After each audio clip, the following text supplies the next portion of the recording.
Hi, everyone. Welcome to Dismissed to Doctor podcast. I am your host, Dr. Bria J. I am joined today by a special guest who is an occupational therapist, a friend, and a soror. Please allow me to welcome Dr. AJ. Hello, everyone. Dr. AJ, thank you so much for being on the podcast today. I'm so grateful that you took the time out to join me. I'm so excited to share your story.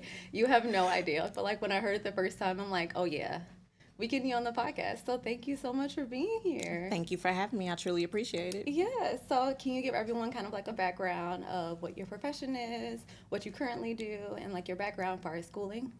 Okay, so I am an occupational therapist. I work primarily in early intervention, so I work with the babies 0 to 3. So I see a lot of sensory processing, a lot of autism. Recently, we've had a lot of HIE with CP, so that's a hypoxic ischemic encephalopathy, so essentially some brain damage. Yeah. And then I have a bachelor's in health sciences. I have a associates in occupational therapy assistant. I have a master's in occupational therapy and a doctorate in occupational therapy. You just have all the degrees. Let's just take a moment for all of that. I'm Thanos. Collecting my infinity stones. Because even when you were telling me, I'm like, so you're telling me you got your associates, your bachelor's, master's, and then you went for your doctorate. Yeah. So kind of tell us how that journey was for you and what made you decide to go from occupational therapist assistant to then getting your doctorate. So honestly enough, occupational therapy assistant was never the goal. I went to Mizzou and I got my bachelor's in health sciences. And at the time, I was still kind of figuring out what I wanted to do. And around my junior, I want to say second semester, junior year, I was introduced to OT. And I kind of fell in love, but now I was scrambling to kind of get all of the things that I needed for OT done. And I didn't think I was going to graduate on time initially. So I never applied to any master's programs because OT is an entry-level master's. And so because of that, didn't apply any programs. Ended up coming home and doing City Year for a year, which is an AmeriCorps program. Worked with the kiddos. Realized I really love working with the kiddos, just not in the classroom. Classroom was not for me, but it was a very enriching experience. I met a lot of dope people while I was there. Got to expand my network, but also I made some babies around the time. So like I have kiddos. I think I'm only 12 years older than them, and those kids were calling me Ma. And to this day, they're 23 and 24. They still call me Ma. But during that time, I applied to Chicago State's master's program, and I didn't get in. And so my thing is I knew that at that point I was passionate about OT, wanted to do OT. I'm getting in by any means necessary. They essentially told me, on paper, you look great.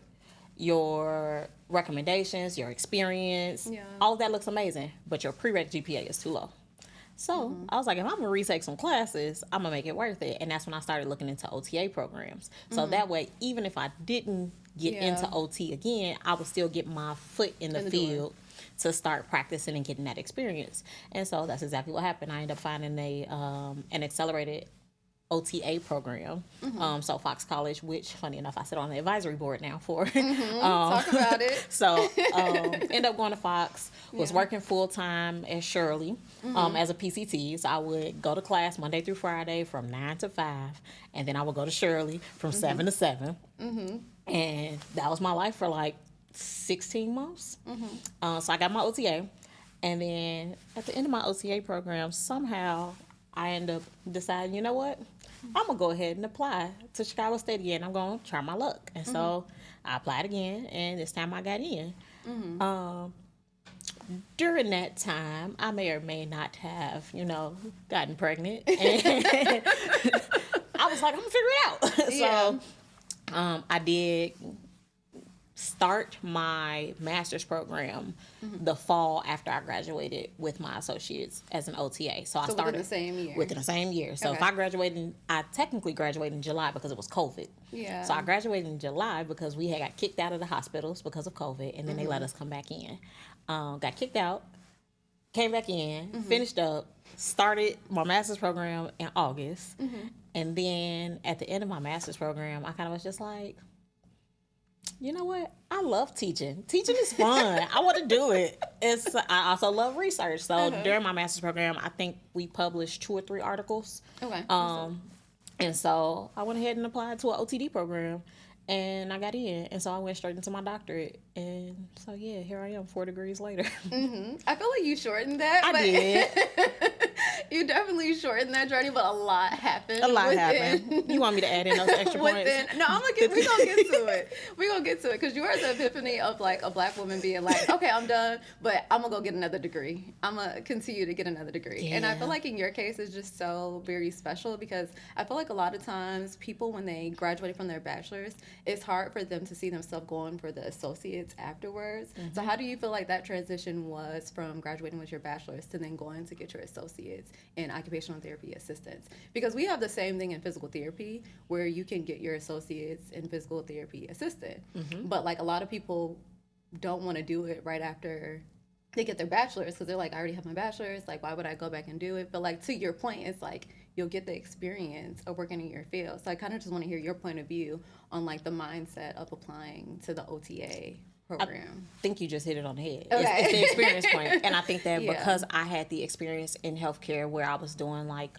internships, I was a rehab tech while I was in college. I got the experience and learned the importance of clinical experience during that time. And so to me, that's what it was. It was, okay, I'm going to get the grades, but then let me also boost myself by having this clear clinical experience behind it as well, because then it's also like, I know all of this stuff because I do have a bachelor's degree already. So like the A&P, I already knew all of that stuff. So I'm doing the med term. I'm flying through those classes with flying colors. And also, now let's add the occupational therapy, like specific things into it so that I can start to build that knowledge. And that's exactly what it was, because that foundation, and I'm glad I did it because that foundation put me in a whole different ball game when it came to my master's program with everything else that I was dealing with. And that's what helped keep me afloat, was having that background knowledge, having that foundation in OT and not just health sciences to kind of boost me and keep me going. I like that you said that you kind of utilized that time frame to get the experience, because I definitely feel like it's definitely necessary, because like there's one thing with being a tech, but there's only so much you can do as a tech versus actually being a clinician and making those like clinical judgments and clinical reasoning and like applying that to your patient care. So I think that that is very, very key. And it's also common, I feel like it's common between OT and PT for PTAs or OTAs to go back and get their doctorate in their specific specialty. So I feel like that is something that is like really common. So for you to go back and get your doctorate, was it really just kind of like the teaching aspect after you were done with the master's program?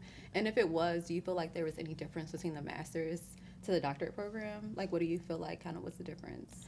So for OT, the master's would give me everything I need to be a clinician. If all I wanted to do was be a clinician and live my best life, the master's would get that done for me.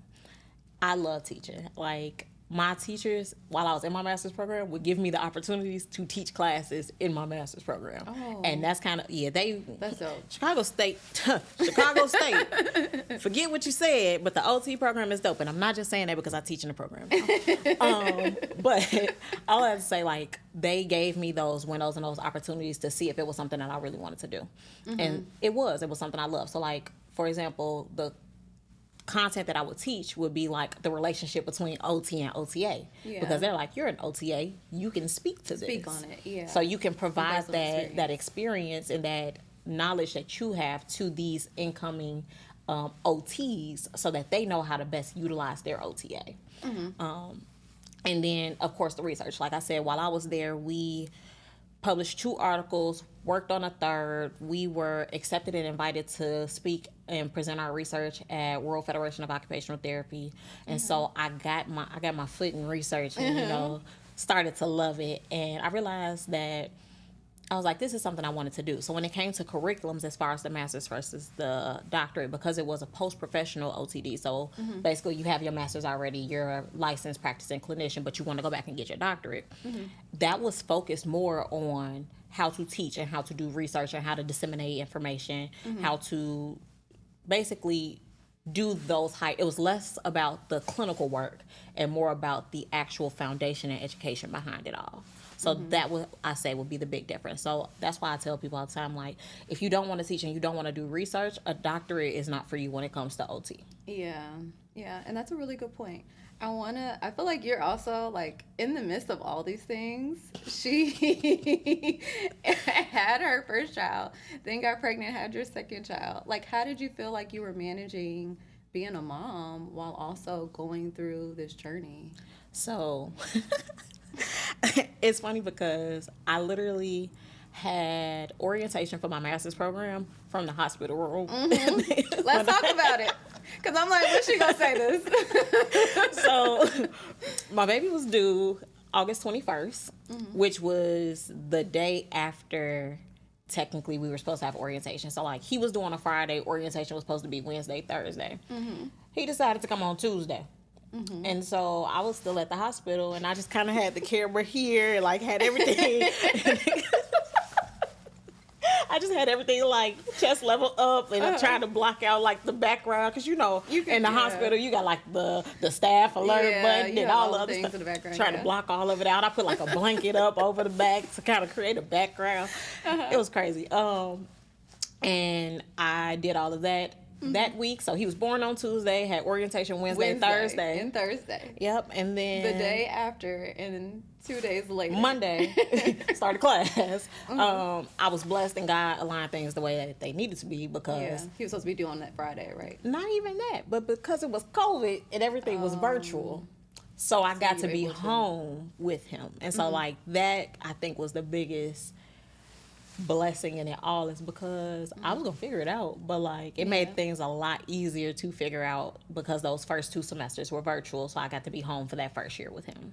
That is really nice. So yeah. Well, one, I just want to say you're amazing. Like, women are so dope and amazing. Like, how did you have a baby one day and the next was like, okay, I'm prepared for orientation the next? Like, how, I don't know how you did it, but you are just so amazing, so dope. Thanks. Like, to have that whole setup after giving birth, like, there's just so much going on with your body, mentally, your hormones. Like, there's just a lot of changes going on. So to still be able to commit yourself to your doctorate degree is just so amazing, and I'm just so in awe. Like, when you told me the story the first time, I'm like, girl, what? Yeah. What do you mean? I'll be doing anything. Yeah. So what do you feel like, how do you, like, the mentality that you have right now that got you through school, how do you feel like your mentality kind of allowed you to continue throughout this journey with all the adversity that you face? I think that, and I'm going to give a shout out. So I had a professor in my OTA program, and I want to say that at the time there were only 3 African American staff members at the program. Okay. This specific one, Miss Bells, is my girl. It was like I told you during my OTA program, I would go 9 to 5 at the program, and then I would go to Shirley 3 days a week and work 7 to 7 overnights. Yeah. And Not sleeping. No, sleep was a joke. I might pull up early and get like an hour nap in, but me and energy drinks, I don't recommend it. Okay. Don't do it. Me and energy drinks were best friends. And a large coffee from McDonald's with 10 creams and 10 sugars. So it was a balance of caffeine and sugar high. Yeah. But she told me she had twins when she was in her OT program. And she said that the thing that she would always tell herself is, I can do anything for, I want to say our clinicals are 12 weeks. So she was like, I can do anything for 12 weeks. I can do anything for 12 weeks. And that's kind of how she got through. And like since then, that's my go-to mantra. I can do anything for this amount of time. I can do anything for this amount of time. And that's literally how I've gotten through the last, that was in 2018, 2019. So 7 years, literally, I can do anything for X amount of time. Yeah. And that's just so amazing. And it's so nice when you come into contact with professors that kind of pour into you. Because I feel like, at least from my experience, I didn't always have at least someone who looked like me in my program. And I most definitely didn't always have professors that were pouring into me. And I feel like that makes all the difference while you're going through kind of a very challenging time.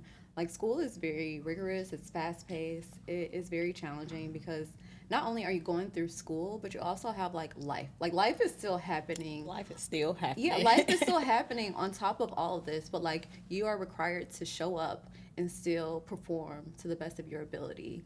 And so to have a professor that you came across during your program that looked like you, that poured into you and like gave you that mantra that you take to this day with you. Like that is so amazing. And I feel like a lot of times students don't have someone that they can look up to as far as professors that are supportive. Absolutely. And I feel like that is a part of the problem. And so do you feel like that is kind of what fueled you to go into teaching? Absolutely. And it's one of the reasons why a lot of people come back to teaching after they've gone and like practiced for 20 years and then they come back to teaching. And for me, that's why I teach adjunct now, because I still love what I do. So I still want to be in the field and I still want to practice with my babies.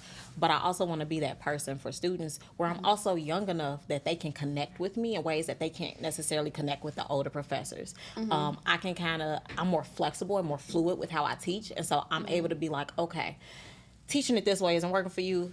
Let me shift and try to do this way. I'm not stuck in my ways yet. And that's not to say that, the professors that have been doing it forever are stuck in their ways, but sometimes you get into that rhythm, and if you figure that that's what works for you, then that's what you do. And I'm in a space where it's like, okay, that works for 10 of y'all, but for the other 10, I need to figure out how to reach y'all so that this information is connecting, so that this is clicking. And I think that that's the beauty of being young, and also being able to maintain a certain level of professionalism while still being personable makes a difference too. Because I feel like my students want to learn from me. Like my students were on field work and they were calling me, Dr. AJ, so this going on, and this is what I tried and this is what I did. And I'm like, okay, so let's talk through it. Yeah. What was your first step? Okay, now we got that. What do you know about this? Okay, now, and so we were able to break it down and talk through it, and that let me know that I was able to build that strong enough connection with them in the classroom that they felt comfortable calling me now that I'm not their teacher anymore, and saying, hey, I need help. Help me break this down. Help me figure out how to succeed in this field work. Yeah. So, and I love that you say that, because I feel like even going in, well, from my perspective of being in school, I felt like a lot of times professors were, to your point, stuck in their ways, which I think it's a problem. I think it's a problem to teach one way and one way only, and not ask your students what their learning style is, how they learn, and how they apply different things. So we all apply things differently.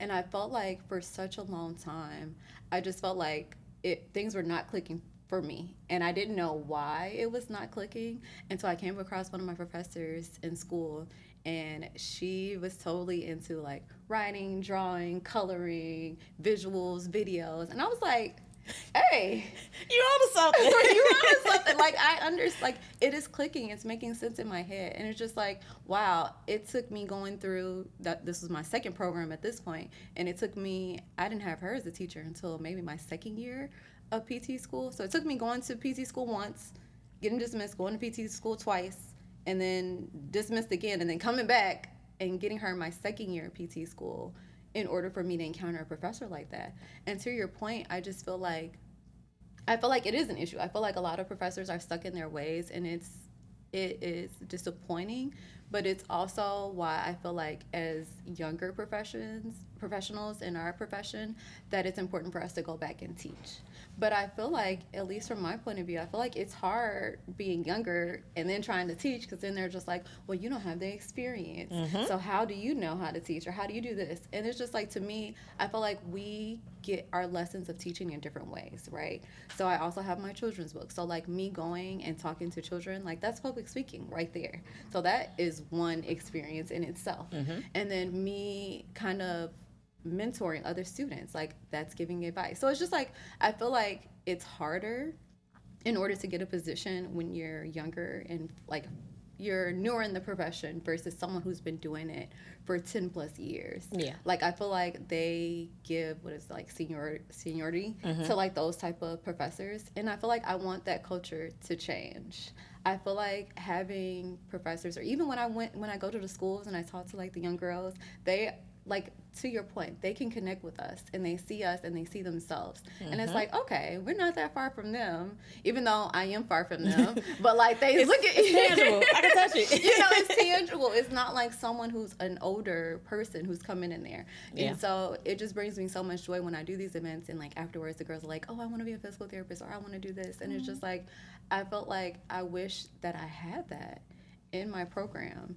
And I know you said that you had this professor in Chicago State, right? The one that told me I could do anything? Yeah. Nope, that was at my OTA program at Fox College. Okay. And so then do you feel like you had that same support when you went for your master's and your doctorate? Yes. Okay. I'm going to say absolutely at Chicago State, and that's one of the things, like, I feel like Chicago State gets a bad name just because it's in the middle of the hood, and like everybody be like, that's not a real school. It's very much so a real school. No, it's very much so a real It's very much so. My student loans will tell you it's very much so a real school. Yeah. But the professors there, one of the things that I love the most about Chicago State is that it is very family centered. It's very like community based, and like not just with the program, but even the work we do and like the field works. Like we were going into the community for field work, and we were like going into spaces where OT wasn't and figuring out how could OT be beneficial in this space to support this community. And so like things like that were really important to me. We would have like family dinners, we had family night, we had different activities. Like with the professors and the students? Okay, yes, like a good time. And so I think that they do their best to foster that type of relationship overall, so that way it ideally will translate into the classroom as well. So that way I've built this safe space for you and me, and you feel comfortable talking to me. So that way when you're having trouble in the classroom, you feel comfortable enough already with me that you can come to me and be like, hey, I'm struggling. Help me, please. And I love that you said that, because creating a safe space in that type of program is definitely necessary.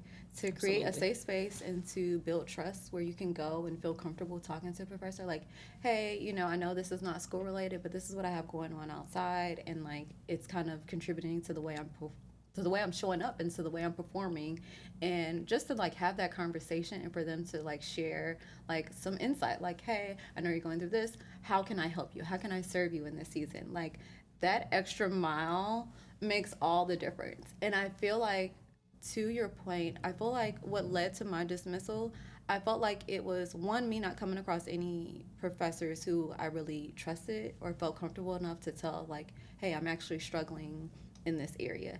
And two, I think it was also just like pride. Like it was really hard for me to ask for help, but I feel like if the help was offered and there was a space that it allowed for me to share that I was struggling, instead of it being like, oh, like, why are you struggling? Like, you didn't get this. And like, I had a professor who I would try to go to office hours and kind of talk through some of the things that I wasn't understanding.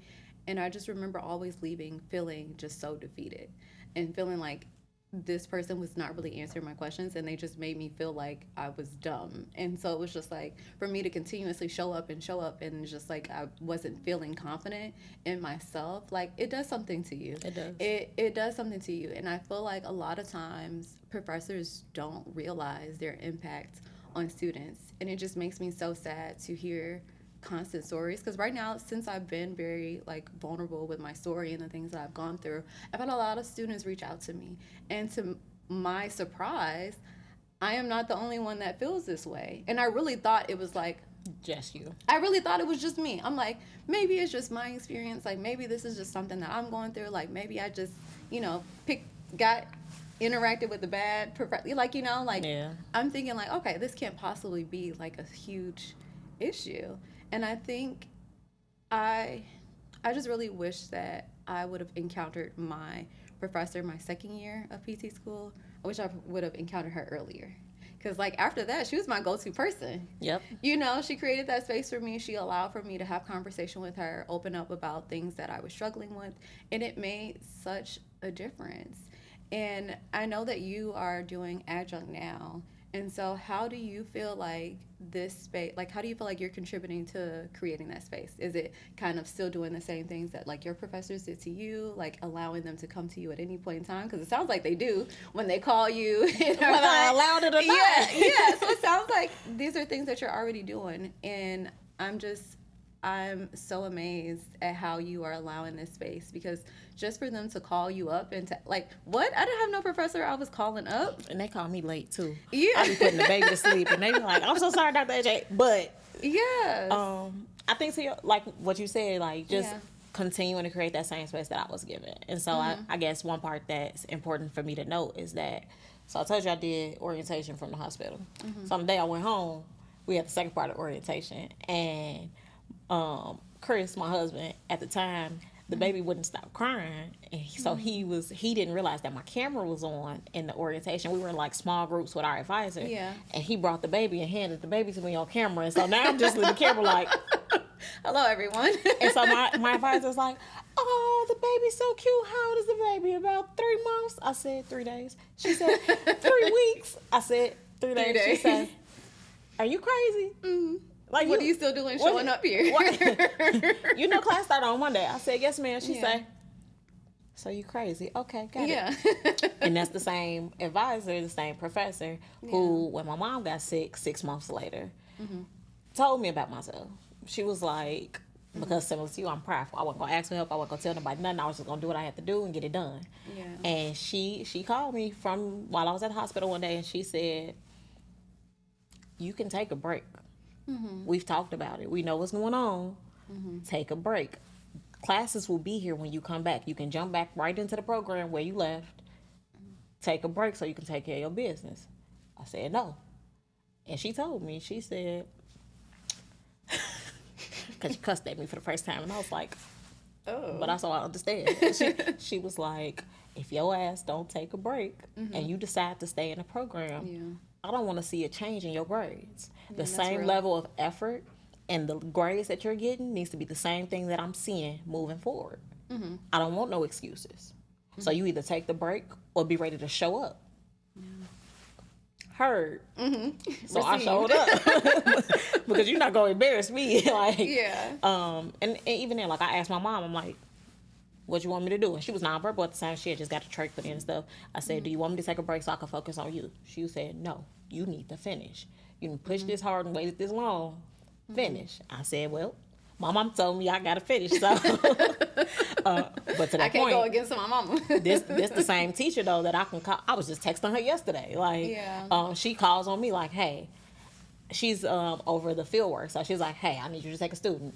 Like, so I'm constantly a clinical instructor because she's tapping me. She's like, hey, I might need you to come in and do this kind of class for me. I might need you to come in and teach like a basically how to manage lines and stuff in a hospital. Like, she's trying to figure out those spaces where students are like kind of struggling. Like, hey, can you come in and teach this for me? Hey, can you come in and do this for me? And so we've built that relationship, and it means so much to me that I've kind of tried to not imitate it, but like bring that into what I do. And so, like, even when I'm teaching, I'm like, hey, y'all have my number, y'all have my email. If you don't understand, you have to let me know. I can't help you if I don't know. I want to help you. I'm not doing my job if you're failing. I want to do my job, and I want to say that I did it well. So please come to me if you need something. And I'm like, whether it's classroom, outside the classroom, whatever it is, I can't support you if I don't know. And so that's kind of what I lead with.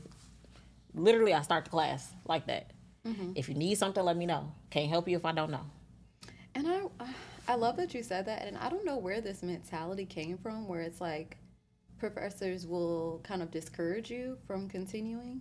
Like, my one professor would, like, right before we would have exams, would be like, you know, I don't know if all of y'all are going to pass. Like, I don't know if I'm going to see y'all next semester. And I'm just like, really? Are you really saying this before I have to take my final exam? And, like, what kind of mind? Like, you know, like, so for you to be like, hey, you know, to set that tone initially, it's so important. And I'm just like, why? And it's like, it got to a point where I just had to, like, I learned how to zone him out. I learned how to, like, when I was going in to my exam, I had, like, my nice little routine. I would put my lavender oil on my wrist. I would close my eyes. I would say my prayer. I would sniff my lavender every once in a while to just, like, breathe and relax, you know? And I was just like, I cannot allow this negativity to get into my head. And I feel like sometimes it's almost like they want it to get into your head and for it to mess with you. And so I don't know, I just feel like in general with professors, I want a call of action to, like, all professors. That's weird. Because things, like, I feel like the things I've experienced, to your point, I'm not the only one now. Yeah. I've had other students reach out to me, and it's just like, for you to one of my mentors said this. She said, some professors are transactional and then some are transformative. And I was like, I love the way you said that. I'm stealing that. Still it. I'm stealing that because that's the difference between you and all those other professors. Like creating that space and really being like, okay, if you're coming to me for a reason. I'm going to give you my advice and I want to see you win. Like Always. Wanting to see someone win, it makes all the difference to their confidence and how they go into their career. Because I felt like for a long time, at one point in school, I just stopped asking questions. And it should never be that. Ask questions. It shouldn't be that because, like, when you're in school, this is your time to literally learn and make mistakes. But it got to a point where I just stopped asking questions because I just did not feel comfortable asking questions. I felt every time I spoke up, it just was not a comfortable space for me. And so I started to lean more on, like, my mentors and, like, would go to them. Or like when I would go to my clinicals, I always, on my first day of my clinicals, I was just like, to every one of my clinical directors, I was like, I would just love for you to create a safe space for me to just ask questions where I don't feel judged, where I don't feel like I'm being belittled for asking whatever question. It's just like, this is the first time I'm getting to a point where I can ask questions. So like all the ones that I wanted to ask, I was unable to ask them before. So I just love the work that you're doing as an adjunct professor and giving back to the community with the students that you are teaching now, because those students are going to be the next generation. So it's like we have to set the tone for how we want future generations to act. Absolutely. And it's getting to a point where we need more faculty that looks like us. Absolutely. And we need more younger faculty as well. Because I feel like, to what we were talking about earlier, like a lot of them are stuck in their ways. They're reading directly off the PowerPoint. We are in a movement specialty. Like, we are moving. So why are we sitting here listening to you read off a PowerPoint? I can do that at home. I can do that at home. Yes, and as a professor, I've learned that they don't do it at home. And that's why we got to find that middle ground. That is true. But to your point, it's finding that balance, Yeah. right? So how can I move and give you this info that's on this PowerPoint? Because I know you didn't look over, even though I gave it to you before. No, that's real. No, you didn't look at it, but how can I keep it engaging? And that was one of my big things too in the classroom. Is like when I was teaching during my AmeriCorps year, I learned about Kahoot. Oh, I love Kahoot. Kahoot is my jam. And so I brought Kahoot into my master's level program with my students, and we were doing Kahoots. Like at the end of class, if we had time, I would do practice questions because I realized y'all got test anxiety. It's not that y'all don't know the information.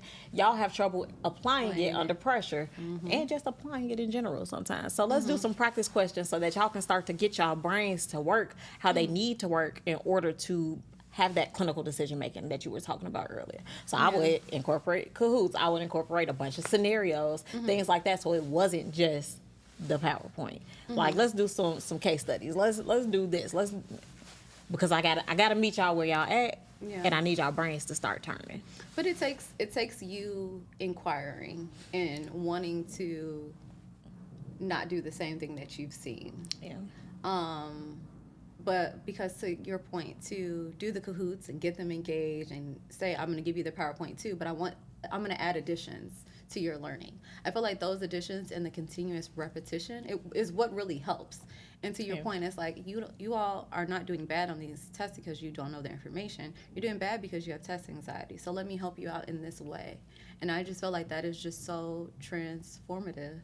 I feel like it's so beautiful that you are kind of taking a step out of like what you've seen and kind of creating a combo of the things that have been given to you from your mentors and creating that space for your students. Absolutely. And so I just want to thank you for creating that space, because if you were my teacher, I would just be so amazed, and just I would really love your company and just having someone that is a colleague or someone that I can look up to in that professional way where I can ask them questions and it'll be a safe space.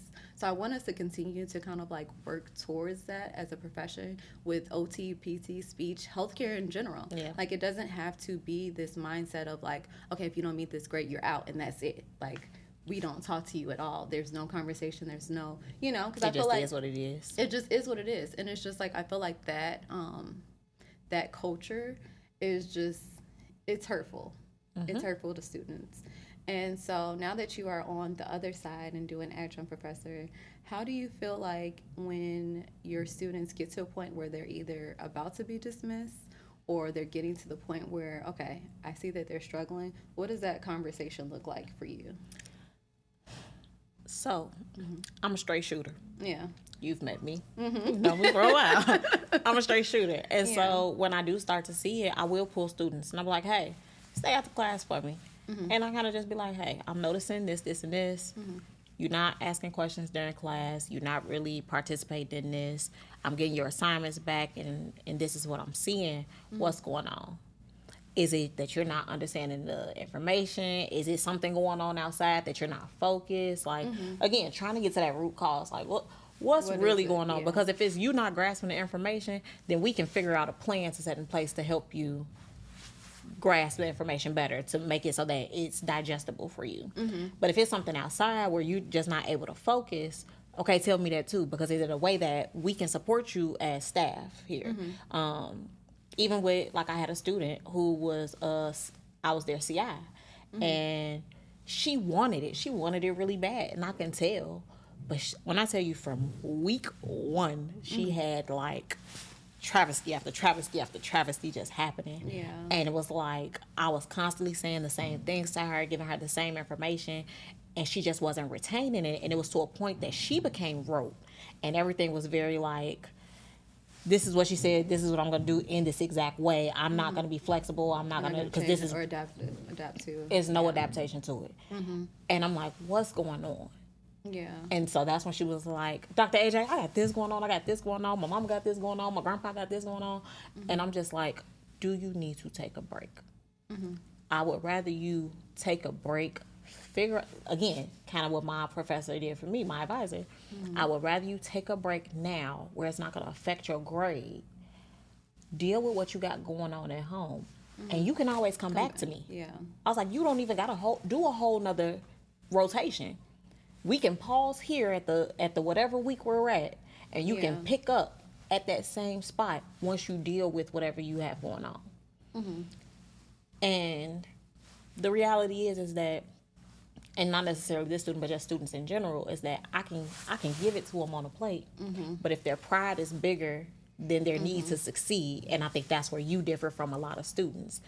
A lot of students nowadays, their pride is bigger than their need to succeed. And because of that, unfortunately, even when things are handed to them and set up for them to succeed, that pride gets in the way. And so I want to applaud you for your boldness and your bravery when you did go to your clinical instructors and be like, hey, I need a safe space. I need you to let me ask questions, let me be wrong, and don't make me feel stupid about it, because I feel like if more students went in, because that's one thing I always tell my students, ask questions. That's the point where you ask questions. Them first couple of weeks, they're not expecting you to know everything. And also it's about how you ask questions. I gave them a whole recipe for how to ask questions. I say, if it's something specific that you're unsure about, lead with, so I know that blank, blank, blank, blank, blank, blank, and because of that, blank, blank, blank, blank, blank, blank. But I'm confused about blank, blank, blank, blank, blank. Because that way you're not coming in and being like, tell me everything. Tell me everything. Because then I'm going to think you know nothing. And now I'm concerned that you got this far. But if you can tell me that you have a foundation, I can help you build on that foundation.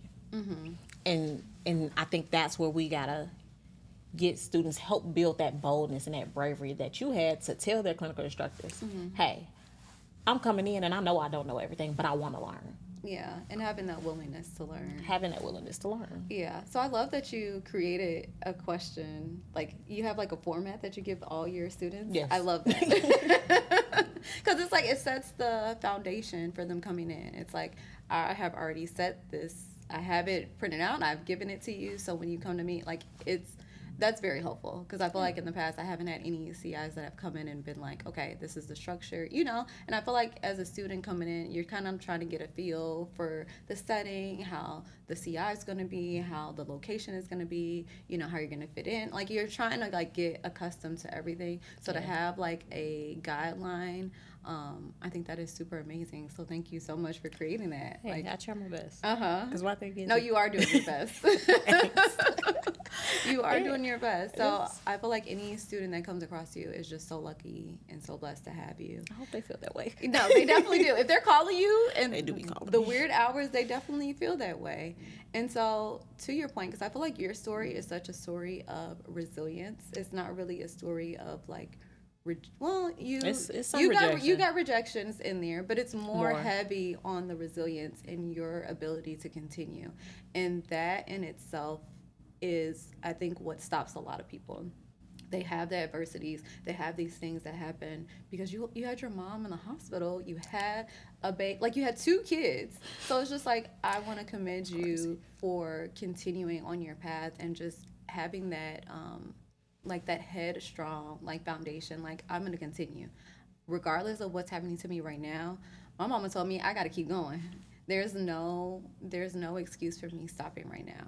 So I just want to commend you and just say you are just so amazing for doing that and coming across mothers who are responsible for feeding children and going into school and I always commend mothers, and I'm going to give you your flowers right now because that is just so amazing that you are able to feed into young generations and then also take care of the business. So I'm so amazed and I'm so proud of you. And for us to just kind of wrap up, I just want you to kind of give your advice to anyone who is going through kind of something similar, whether they're in nursing, whether they're in physical therapy school, or they're in medical school. Like, what is your advice to someone who has come across all these different roadblocks and they still want to pursue higher education? I think that my biggest advice would be, you can do anything for X amount of time. And that's really it. I went through, like you said, I had a baby fresh into the program. My mom got sick and was sick for 6 months before she passed away. She passed away right before my second year started. Mm-hmm. I kept going. I pledged. Mm-hmm. And baby, it ain't easy, okay? And then having another baby. And literally to get through it was, I could do anything for X amount of time. I can do anything for X amount of time, which means you can do anything for X amount of time. And taking that mantra with you will help push you and let you know that there's something on the other side. This doesn't end everything. This is just a part of your story. It's a chapter. It's not the full story. So yeah, that's love it.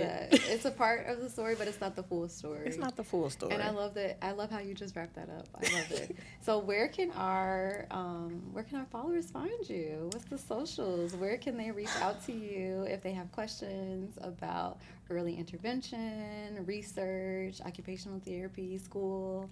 Like, where can they find you? So right now, a lot of things are still in the works. Mm-hmm. However, if you want to reach me now and in the moment, you can find me at Dr. AJ. First Foundations. So Dr. AJ.